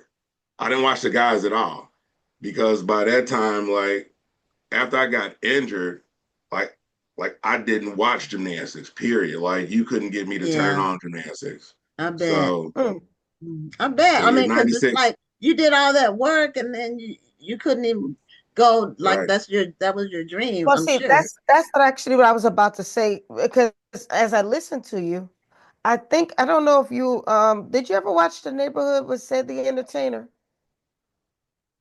Not really. Okay, so on the show, he plays this dad who has two sons, and one of the sons was on his way to being a professional baseball player, and he got hurt. And he was kind of in almost a depression where he didn't even want to be around the sport anymore, because it hurt too much to think about what he was building with his career. But his dad was able to get him out of that, and he started being a baseball coach. So when I hear your story, I wonder if you may have gone through a process like that. You were hurt, you were training for the Olympics. I mean, you didn't just bounce back up and say, okay, I'm healthy now, I'm going to go start teaching. I mean, so what was that process like between getting hurt? Right? Mm. I hated the sport. I don't want to have anything to do with it. What got me back into it, I came home from school. I went to SIU for a little bit, partied a little bit too much. My mom was like, listen, you need to get a job, right? So what happened was the lady who owned the gym that I used to train at, I don't know how she got my number at my grandfather's house, but she called. And the first time she called, she was like, hey, have you ever thought about coaching? I'm like, no, bang, that's it, end the conversation. She called back, and with a little bit of pressure from my mother, I'm like, yeah, I'm gonna check into it. So checked into it. I went there, and still I wasn't into it. It's just I had to get a job. Um, kept coaching, and the feelings started coming back, right? Mm. And I started studying more about coaching and going to workshops and stuff like that. And then I started coaching a couple guys, and they kind of like helped me get the love again. And like a couple of them I still talk to this day. Mhm. Yeah, that can be the case for a lot of things that we do where it's a big disappointment. And then we just kind of like, no. And then sometimes we're able to find a way back. Sometimes, not every time though. Right, this one was just it was meant to happen, Yeah, because and like I I'm said, sure I've your never done mama was anything else. working on you. Your mama was working on you. That's what she was working behind the scenes. She said, "I got to get this boy out of. He needs to get out of his feelings and back on the what do you call the beam? Right Back on the path. beam. Back on Yeah, the floor. Back." right. So now Do you someone discuss a asked. lot of this in your book? I do. I talk about a lot of it. Just like the way I felt about the sport, and all that, the mental stuff I was dealing with because I didn't have the sport. Um, Stuff I dealt with being the only black gymnast on most of my teams. I did get a few when I was like a little bit later on. One of my best friends was on one of my teams, but I talk about a lot of that and talk about like how it helped me, like in business, how it helps me stay focused, right? Because in gymnastics, you got to be focused, and Yeah, sometimes laser focused, because if you miss one thing, yeah. that's the Right. difference between you walking out of there, or you going to the hospital. So you got to Mhm. be laser focused, and that's what helps me in business. Well, that's It and makes a lot somebody of sense. asked, was your book a memoir? And it is a Yes, memoir. yes. So that's a social book club. I don't know who's behind the social book club, but whoever Her it is, name's Lisa. they watch the show every week. Her name is Yeah. Lisa, you said? Yeah. Okay. She's Yeah, very supportive. she's very supportive of the show. Okay, that's good to hear. Oh, she said if you were in Chicago, you were using your fist. That's what she said. You had to. You had to, especially in the '90s. Like I said, it was rough in the '90s, but hey, I made it through it, and I try to help guys from the neighborhood that I can, bring them up, and try to be a positive role model. I'm actually starting my first gymnastics foundation. It's through Okay. my competition, where I'm because I worked for the Chicago Park District for 12 years, and last year, not last year, a couple years ago, I hosted a competition, and it was somebody couldn't compete because they couldn't afford the tuition, right? So I'm Mhm. like, in my mind, I want to do something so that never happens again. So I'm using profits from the company, from the competition, to like fund. This year, I'm doing one girl and one boy from Chicago Park District, and I'm Okay. trying to pay like their Wow. whole tuition for the year. And if the more it grows, the more kids I'll be able to sponsor. So that's kind of my goal. That's wonderful. And in our final minute, if you could give some advice to young people who want to enter gymnastics, what would be a couple of pieces of advice you can offer them? So if they're in the Chicago area, I would say find their local gym. Like Chicago Park District is great. They had the fees are more reasonable than the private clubs. And no matter if they love the sport, like once they get in, they get in and get all of the strength that comes with it, the cool flips and all that kind of stuff. But Hmm. stay in it for the discipline, right? Because the discipline will help you grow later in life. You won't see it right now, But later in life, when you're at work or you're trying to create businesses or things like that, it helps you to stay focused and stay on task. Okay, well, that's good advice, and that can be for anybody, not just people Yes, who it can. Right. Well, we did put the link to your book on the She Publishing website Thank you. into Thank you so the much. chat. So we hope everybody goes and clicks the link, purchases this book, because you may not have been able to realize your Olympic dreams, but you're still a huge part of Olympic history. So we're very happy to have had you on the show tonight. This has been fun. I'm glad that I can come. I was actually at the workshop last year. Oh, you were at the National I was in Black Book Houston last year. Festival? Yeah, I was Oh, at the book okay. festival. Yeah. Okay, I don't know if I got a chance to meet you, but Yeah, I had a great time though. You're the first person with a gymnastics background. Rhonda can correct me if I'm wrong, that we've had on the show. So it was a unique conversation. And have me back for number 800. I want to be number 800. But thank you guys for having me. Thank you so much for being a guest. And congratulations. You're doing some great work. That's so Thank you. I really appreciate it. Okay. And have a great night. Bye-bye. All right, you too. Thank you. So the first three guests we had on the show were all new to the show.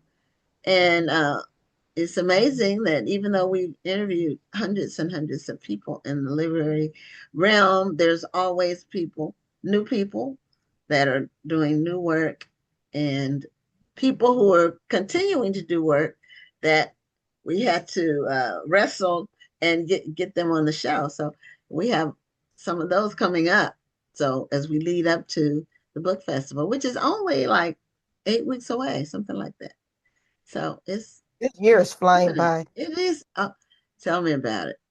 I think it's flying by because I'm doing all this doggone traveling. That's why you have been. You have been busy. I'm staying right in my house Saturday. I said I'm not going anywhere. Well, I don't have any trips out of town planned until November when we go to the Texas Book Festival. So, but working on the National Black Book Festival is like a trip because it's a lot of work. Well, we have a lot that we're doing this year, and we're making some changes. We are highlighting our Divine Nine authors, and we're doing something special with the local chapters of Divine Nine organizations in the Houston metro area. So right now we have about 20 Divine Nine authors that have signed up for the festival. So from all the orgs are represented. So that's good. So anyway, most of them have some kind of literary component. They reach out with children with literacy. And Rhonda did her sign that they do, the Zeta sign that my daughter does too. My daughter's a Zeta. So I think it's 3 Zetas. It's you and it's 2 more. So yeah, one of them is Lillian, my real good girlfriend we went to college together. This is gonna be her first year. Yeah, Lillian Joseph. She's releasing her new children's book series, so I'm really excited for her. Oh, okay. Did you know that she was coming? Did you know she was coming before she signed up? Yeah, she messaged me and told me she was going to be signing up. Oh, okay. Okay. Well, that's great. So I'm not Greek, but I respect the D9 people because you all have built some organizations that have withstood the test of time, and not everybody can say that. And the camaraderie is very admirable. I mean, it's lifelong friendships. This is true. So our final guest has been on the show before, and her company is a friend of the show in terms of it's BK Royston Publishing. Her authors come on the show quite frequently, and Julia Royston, she's in the house again. I never heard of her. Man, is that where she gonna go? I love you, Julia. I love you better. But Julia, y'all got me up late past my bedtime. I know. I thought about that, but we appreciate you staying up. And whenever you're on late, you still have the energy. I don't know if you Oh collapse after the yeah. show. It's Okay. just who I am, boo. It's just who I am. So Julia will be doing 2 workshops at the festival. Well, she'll be doing 1 workshop on having the making your book into a brand, something like that. And then writing the book that builds your brand. That's what it's called. And then she's going to be on the publishers panel, and you'll be on the panel. You'll be moderating, and then I don't know if you met Marvin Cloud. I don't think he's a local publisher. He's a Houston-based publisher. I don't. He came in the past, but not. It was before COVID.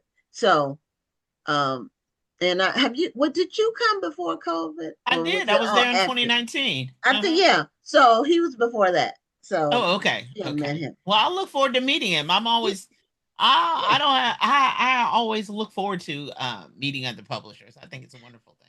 Yeah. So BK Royston Publishing, for the people who don't know what it's about and what you do and how many books you all have published and how many books you personally written and published, give everybody the rundown first on the numbers, because every time you come on, it's like an astronomical uh, increase in the number of books. You all churn some books out with a lot of different authors. I So do. give us an update on where you all are. Okay, so BK Royston Publishing is 17 and a half years old. Be 18 years old in February 2026. So that's Okay. kind of my anniversary date. To date, I have published, I'm probably at 490 for everybody. I'm running toward 500. That's what I tell people. And to date, I've written 145. I've got, let's see, 1, 2, 4 proof copies right here. Yeah. So Okay. So what now, are those children's books? they are. They're primarily, this is, it goes along with one other one that I have published already, but London's a Dancer. I did kind of a creatives collection. And Okay. then I don't have the other one. And then this one, I have an Evan Dreams of Being an Engineer. And I've got another one. I don't have it handy, but she's a lawyer. So I have a You have a nurse, I have careers. doctor, You careers. have a Now careers. I Okay. can't do every single one. I've done 4: engineer, lawyer, doctor, and nurse. And so then I'm gonna do like A to Z careers, because the teacher's like, oh, we need a whole, there's a whole push for careers, trades, the whole 9 yards. And so I said I'll do it, but I can't do 26. No. I can't, too much. Too much I mean, I'm running toward 200, but no, I've got other things that I really want to roll out. So that's kind of where we are. We do everything from, I tell people, from your head to Amazon, and do writing, everything and beyond, because I just had a class right before I came on that was on Canva. So having artists and authors to be able to get a graphic up relatively quick, looks good, but relatively quickly, because sometimes we don't have the budget to play a graphic designer. Now, if I something major and important, yes, I'm paying graphic people. Yes, I'm paying illustrators. But there are sometimes the things that, Dr. Ronna can tell you. We have live shows, podcasts, interviews every week. Paying somebody to do that every week is very costly. So we need to make sure that we have a template to be able to do that. So it's those kinds of things that authors ask for. They ask for help me with, and that's usually what it turns into. And I really strive to meet the needs of authors as much as possible. I see a need. Sometimes they don't want to jump in, but I keep putting it out there, because there's somebody who needs it and needs the help and assistance, and I get the questions, and so I really strive to answer them. So that's kind of where I we have are. a graphics person. We have the show every week. We have four guests every week. So Absolutely. I would never attempt to do it. I have a person who does it every week. But because it's really a template, she doesn't charge me a lot. But she Right. turns it out fast, and I just send her the names and the pictures, and she puts everything in there. Right. Now Rhonda I've seen her work Canva, and I did it once. I tell you what I did it for. I did it for my daughter's bridal shower. I created an invitation to her bridal shower using Canva. And it stressed me out so much that I said, I am not going, this is not my lane. I don't know if it was the emotion of the event. This is Well, not one of the my things lane. is, yeah, but I have two shows every week. I have two shows Okay. every week. I go Mhm. live on Sunday morning at 9:30, and I'm subject to be promoting a book. That's too much to have a person. One graphic, Okay. okay, maybe I could have somebody do it quickly Okay. or whatever, but no, as much as I put out every week, no, I'd be in the poorhouse, and my grandma and them say I'd be in the poorhouse. Well, one thing that I did this year, it wasn't Canva, it was my graphics person. Because this year we have a flyer. I know you've seen it because Julia, Yes, you're on ma'am, two I of them. have. We Yes, had a ma'am. flyer for every author that's Yes. registered, that's 120. And Yeah. then we have one for the seminars. And what I had her do was create an interactive PDF. Yes. So all I have to do is drop in the information in the picture and then save it as a JPEG. And so I can keep it going that way because Right. there's no way I would want to pay her to do No, 120. so now you So, understand what I yeah, mean, that yeah. but you created a way and a I system to be have able to do I that. Yes. have an assistant Okay. who's not just, I don't just have a graphics person. I Right. already Okay. have the template the way I want the template to look. So all he Okay. does is drop the photos in each week. But there are other things he's doing for me. He goes on the Okay. show with me. He does a lot of stuff that, Robert does The back for end stuff. you. Right. Okay. Right. He does a lot of Hmm. back end stuff. Hmm. He's the one who chops my show up into reels and Okay. highlights, Yeah. Oh yeah, Okay. no, I'm That's not what. doing that. I'm not That's doing yeah, yeah. that. so That's what Yeah, no, I have yeah, my he husband does. for that. Yeah, he Yeah. does all of that for me. Yeah. Okay. And then I have another assistant who does a lot of my admin work for me. Yeah. He emails people for me. He compiles the worksheets, the spreadsheets, and everything. Believe me, Yeah. I can't. People, I used to do all of this stuff by myself, and people were amazed. I thank God for these assistants I have right now because they take so much off of my plate right now. Yeah, Hmm. but Even the when I'm problem not. is Yeah. not the problem, but the great thing is if something happened, you could do Hmm. it. You could do it. I Yeah, have a problem absolutely. with I don't know. I don't want to. People can be easily taken advantage of. You Right. have And somebody who in you trust, but they that's Yeah. can the easily reason why be if taken I'm Yeah. going to advantage pay of. you to do something I know how to do, you better know how Exactly. to do it better than me.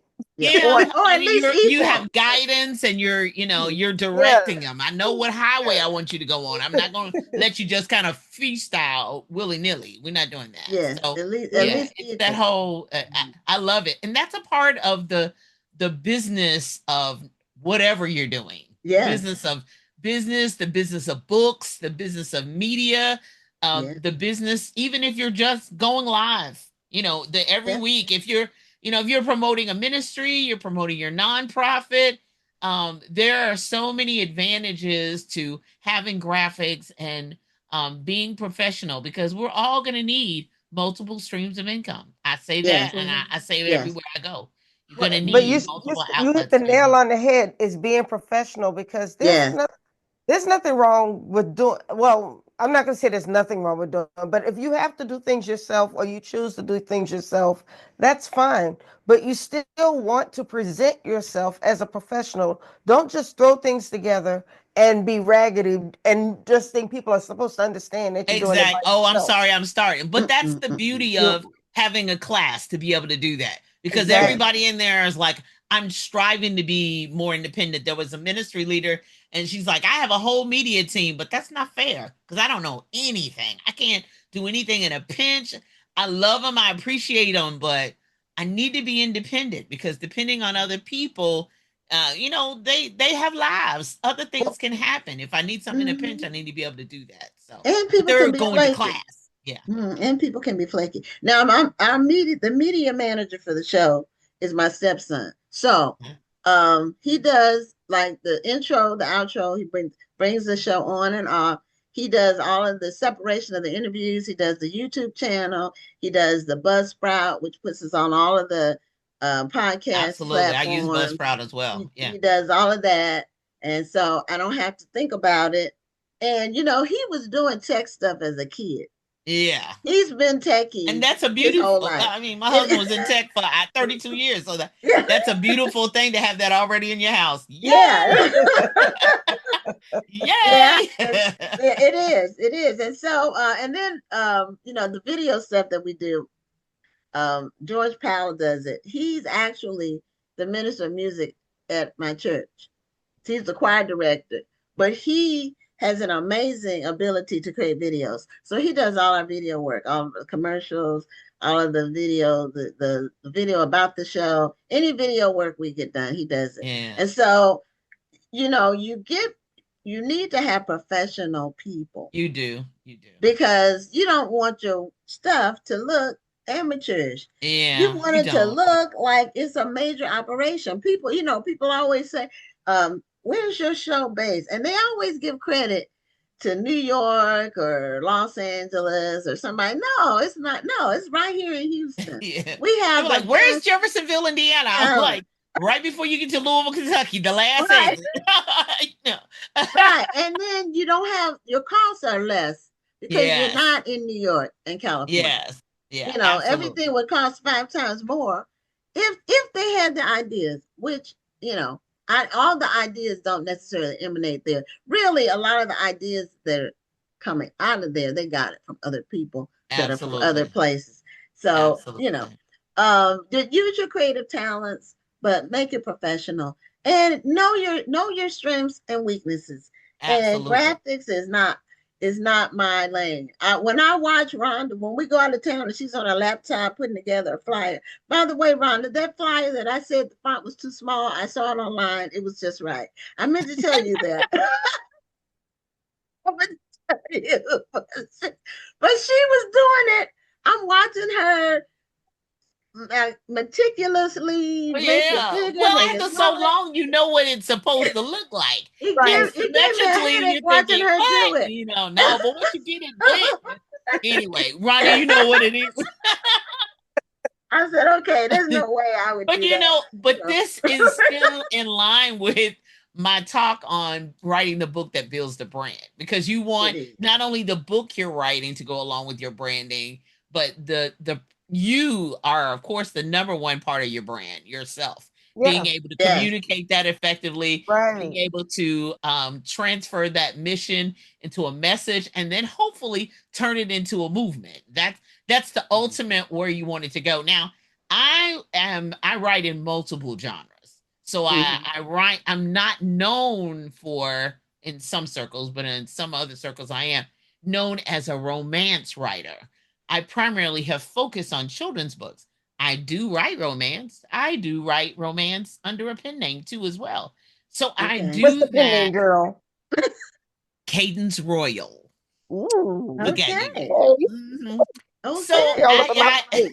So I'm able to be flexible and meet needs of multiple audiences.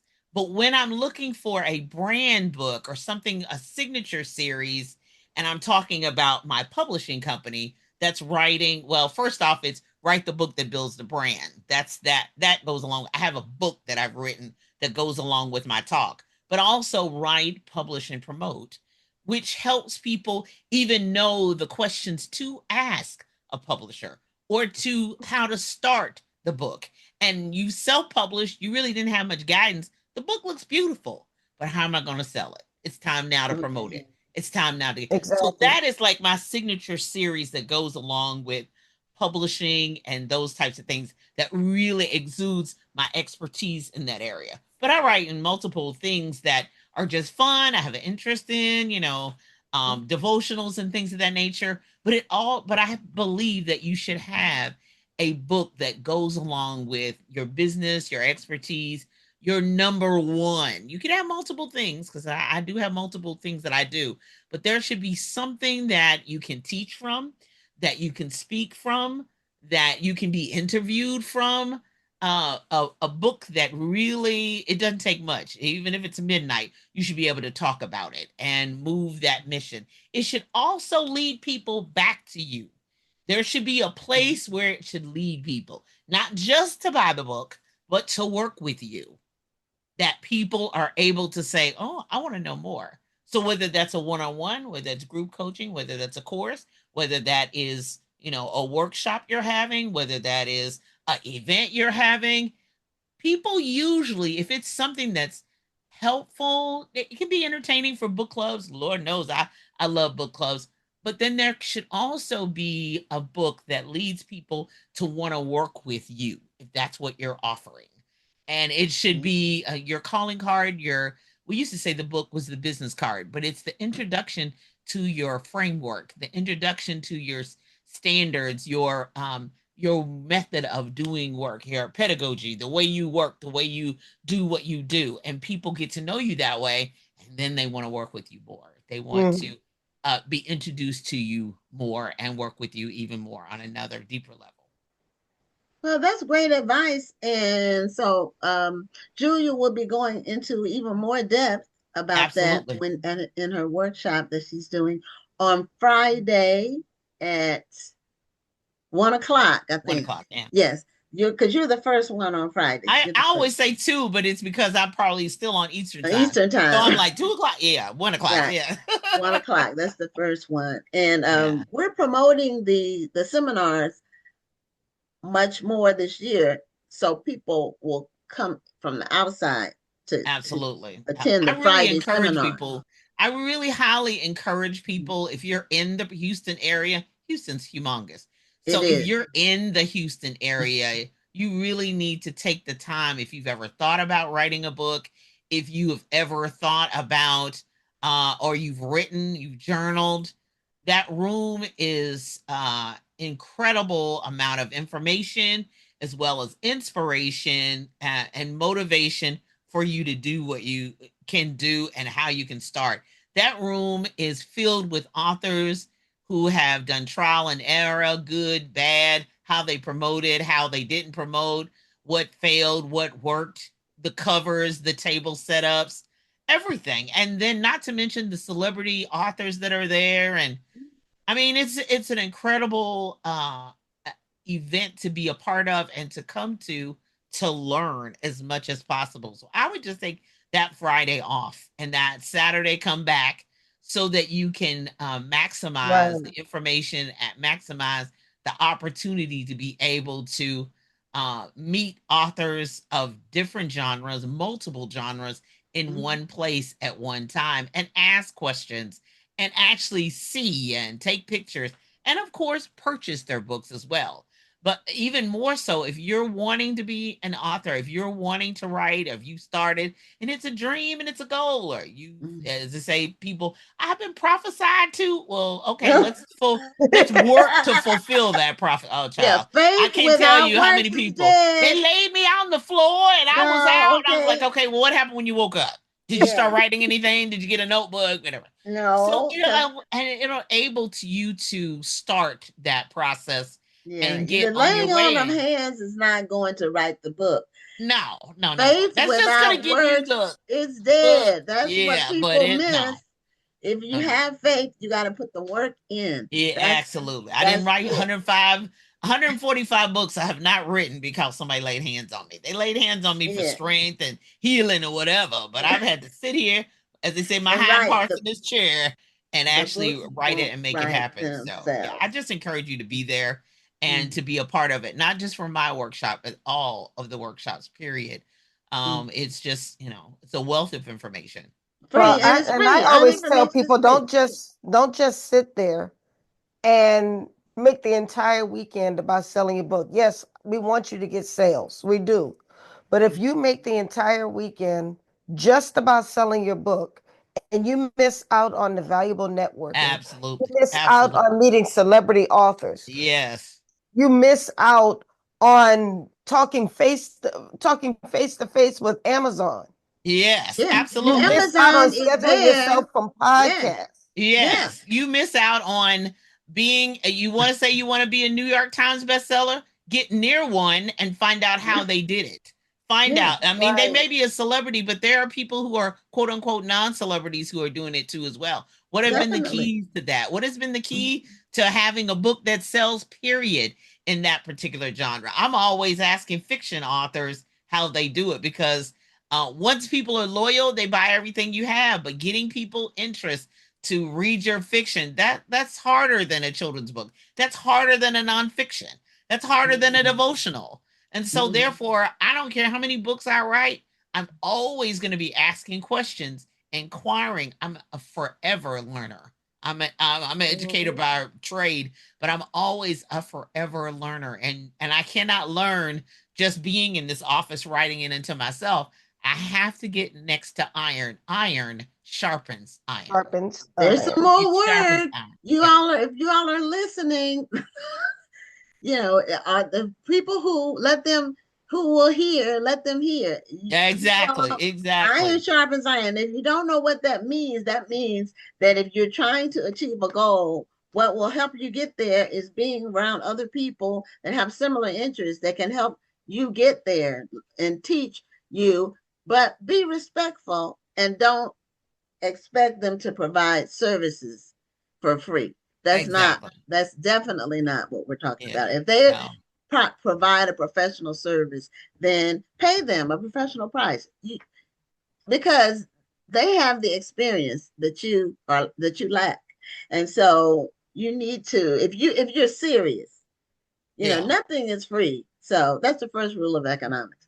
Yeah. Nothing is free. So, Absolutely. you know, if people are professional, don't insult them by expecting them to write your book for you or any of that. Now I did And then have you a tell lady them that say you got a that. budget of $100. Unless, Yeah, well, if you want to go. well, but I'm telling you, I did have a lady. She did not Okay. want to do any of the parts. She said, I want you to write it and promote it. And I said, and then put your name. I don't care how much you pay me. They're gonna say you're not Jane Doe. There's still, Yeah. I'm saying, no, I'm Julia Royston. And even if I'm a ghostwriter, the author is still going to have to do some promote. I don't care how I've met New York Times bestsellers. I have met, people who have been traditionally published, self-published, independently published, hybrid, whatever you want to name it. And they all have to do some level of promotion. They all do. I don't care I don't care if New York didn't do it. They have to promote in some way, shape, I put it like this: when Denzel Washington has a new movie, what does he do? He goes on the talk shows and he and the promotes podcast and the radio shows. You seen him? Because he getting ready to come out with a new one with Spike Lee. Come on now, So they get ready to come out with a new movie. Why is it that these millionaire actors understand that they have to promote their work, but we done sold one book and we think we're too good to do it? Well, I don't know, because they get grander, whatever. Listen, y'all know I been seeing y'all on planes. We in the convention centers waving. Listen, we everywhere. 40 events I did in 2024. And I'm gonna be close to that in 2025 because Julia I know and I were together. We were together in Indiana. We were together just in Indiana, and if and we'll be together again in Houston in October, and we'll might be together somewhere else. And you talking about, I need to be more in the Midwest. I was like, come on, we going. Yeah, come on. I wanted to be in Atlanta, but I didn't get there. You have to get out. You have to promote. The book is not going to sell itself. That's what a lot of people miss. They write a book and then they're like, oh, they just expect people to want to buy it just because they wrote it. That never happens. That never happens. So anyway, we're at the end of our time, Julia. I know. I love y'all too. On here, and because you talk fast, but you provide so much information, and it's like there's just not enough time, So to get the rest of it, you need to come to Julia's 2 workshops. Well, she's on a publisher's panel and her workshop on writing the book that builds your brand. So Julia Royston with BK Royston Publishing. That's how you can reach out to her. Tell them the website. You can either go to my website, bkroystonpublishing.com, or if you say, I've written a book, I need to talk to a publisher, go to talkwithroyston.com. Talk with Royston, that's my calendar. Jump on my calendar, talkwithroyston.com. And let's have a free conversation. Let's talk about it. We can move forward. Okay. Right. Well, we'll see you in a couple of months, Julia. Yes, ma'am. Okay. Have a great night. Say hi to your husband. Bye-bye. I will. Y'all be blessed. Bye-bye. You too. Okay, well, that is the end of the show for this week. We always have some amazing guests, and next week will be no different. So we will see you back next Tuesday for another amazing episode of Black Authors Matter TV. I'm Gwen Richardson signing off. And I'm Dr. Rhonda Lawson. Have a wonderful evening and a great week.